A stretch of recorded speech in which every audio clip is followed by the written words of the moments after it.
দেখো কেন সকাল থেকে কি পরিমাণ বৃষ্টি হবে না সেটা বৃষ্টিত মোর মা কয় কতক্ষণ আর বসে থাকিস হাটে কেনা ঘি বানাই তা মুই তুই যা মুই যাবা না ছাতাটা নিয়ে তা মুই ছাতা নিয়ে যাইতে যাইতে মোর মাও দেখুন রান্নাঘর মানে সব কিছু রেডি করে নাকছে। তা আসসালামু আলাইকুম, কেমন আছেন মোর ভাই ও বোনেরা? তো আজকে বৃষ্টির দিনে কোনো কাজ কাম নাই, ওই জন্য আমার মা বেটি মিলে ঘি বানামো, সেটা তোমাগুলো দেখামো আজকে। কিন্তু জীবনের প্রথম আমার ঘি বানামো, এর আগত কোনোদিনও ঘি বানাই নাই। তা দুধের সরগুলো জমছে যার জন্য আম্মুকে হাট বানাই, তা আজকে বানামো সেটাও তোমাগুলোর সাথে শেয়ার করবো, দেখতে থাকো।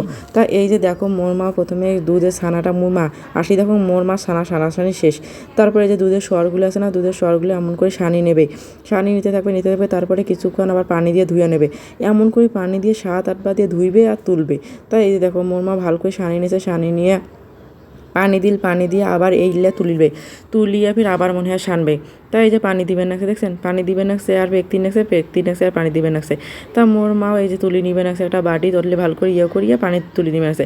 আর এই পানিটা কিন্তু ফেলে দেবে, উপরে যে শর্টটা সেটাই নেবে আর পানিগুলো ফেলে দেবে, এত করে 7-8 বার ধুয়ে নেবে। তাই এই যে দেখো তুলিনির বাটি দেখছেন কি পরিমাণ সফট, এত নরম হয়েছে। তাহলে দেখো দেখতে থাকো তোমা। তারপরে এই যে দেখো মোর মা তুলে নিবে নাকছে। তা আমার কিন্তু প্রথম মুই আম্মু কংছে কি যে আম্মু ঘি বানাই পাবো, জীবনের প্রথম ট্রাই করে নিচ্ছিস, মোর বয়সে তো মুই কোনোদিনও তো ঘি বানা দেখো না।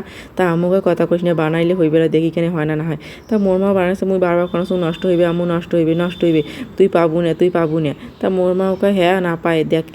তা মুই এই জীবনের প্রথম কোনো একখান কাজ করবে ধরছিস, তা দেখো বানা হয় না হয়। তাই দেখো তুলিয়ে আবার এমন করে 2-3 ধোয়া ধুয়ে নেবে, আবার আম্মু সানির নেক্সে, তারপরে এই যে সানির নেক্সা ধুবে নেক্সে। এটা জীবনে প্রথম মুই দেখলাম যে শোয়ার বেলে আমাকে সানিয়ে ধুবেন লাগে। তা মুভি মনে করছো পানি দিলে সব আলাদা হয়ে যাবে, পানি টানিতে মানে ধোয়া হয়ে গেল সর, আর কিছুই থাকবে না। তা দেখো কেন যত পানি ধুবে না তত দেখো কেন এলে ভাসি উঠি নেছে, দেখছেন কি একটা সিস্টেম।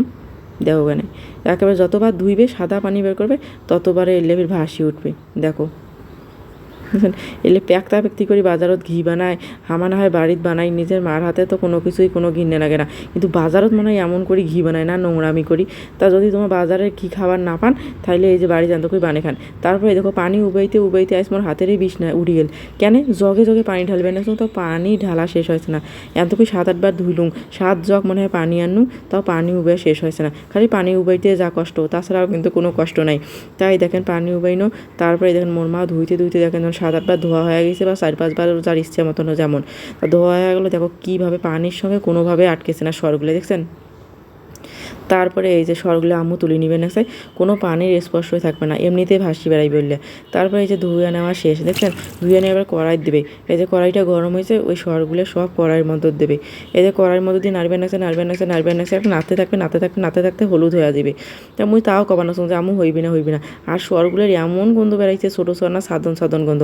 তাই দেখেন কেন দেখতেও কিন্তু ছোটো সর সাধন লাগছে। মুই আমুক মা এমন হইল কেন এলে সাধন যে হয়েছে, তা আমুকায় দেখতে থাক হইবে এলা, পরে এইলেও আলাদা হয়ে যায়। তাই এই যে ভাজ বেড়ে নাকছে, দেখো ওখানে কীভাবে কড়াই দিয়ে ভাজবে নাকছে, দেখছেন ভাজতে এবার তেল ছাড়বে। তারপরে দেখো তেল বেড়ে নাকছে, দেখছেন এই যে ভাজতে থাকবে মোর মাও কয় কি ভাজতে থাকে বেশিক্ষণ কিন্তু সময় লাগে না, ওই দুধের শটটা ধুইতে যাওয়ার সময়, তাছাড়া বানাইতে বেশি সময় লাগে না।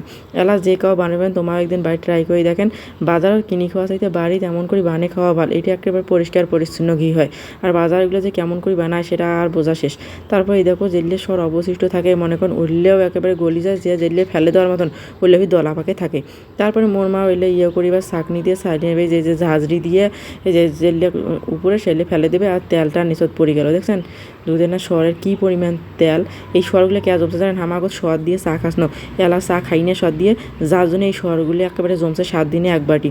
তারপরে দেখো মুই কোনো আমার কাঁচের বাটির ঢালে দেখায় মেলা কি সুন্দর দেখা যাবে, তা মোর মাও কাঁচের বাটি ফাটি যাইবে, তার জন্য মেলা মাইনের বাটির ধারেল। তা মনে করুন কাঁচের বাড়ির ঢাল, ওই যেমন কাঁচের বাটিটা সাহায্য তাও ঢালবে দেন করে ফাটি যাবে। তাই এরকম না ফির ভালো বোঝা যাচ্ছে না, থাকেন তোমার কাঁচের বাটির ঢালি দেখান যে কী পরিমাণ সুন্দর হয়েছে ঘিটা। তাই এই যে মুই একটা কাঁচের বাটির ঢালি দেখেন আসুন, দেখছেন কী সুন্দর, এত স্বচ্ছ হয়েছে আর এত সেন্ট বেড়াইছে যা কল্পনার বাইরে। আর মুইও ভাবির বানাই যে ঘিটা এত সুন্দর হইবে, মোর মাও ভাবির বানাই যে ঘিটা এত সুন্দর হইবে। তা যাক মোর মার এই ঘি বানার রেসিপিটা তোমাগুলো একটা শেয়ার করুন, যদি ভালো লাগে একটা লাইক দেন, একটা কমেন্ট করেন, একটা শেয়ার দেন, আর তোমাগুলো রংপুরিয়া আপার পাশত থাকেন। তা এই যে তোমাগুলো আন্তরানা ঘি বানিয়ে খেয়া দেখেন, তাহলে বুঝি পাবেন যে আসলে কত সুন্দর হয়। হ্যাঁ, আর এখান কথা ভুলে গেছিলাম, প্রতিদিনের শটটা যে প্রতিদিন তুলবেন ঘি বানানোর জন্য, সেই শটটা একটা পটত করে থুইয়া ডিপ ফ্রিজও তুলবেন, না হলে বাইরে তুলে কিন্তু গন্ধ বেড়াইবে, ওটা ঘি খাওয়ার মনে হইবে না, আর ডিপও তুলে ভালো হইবে।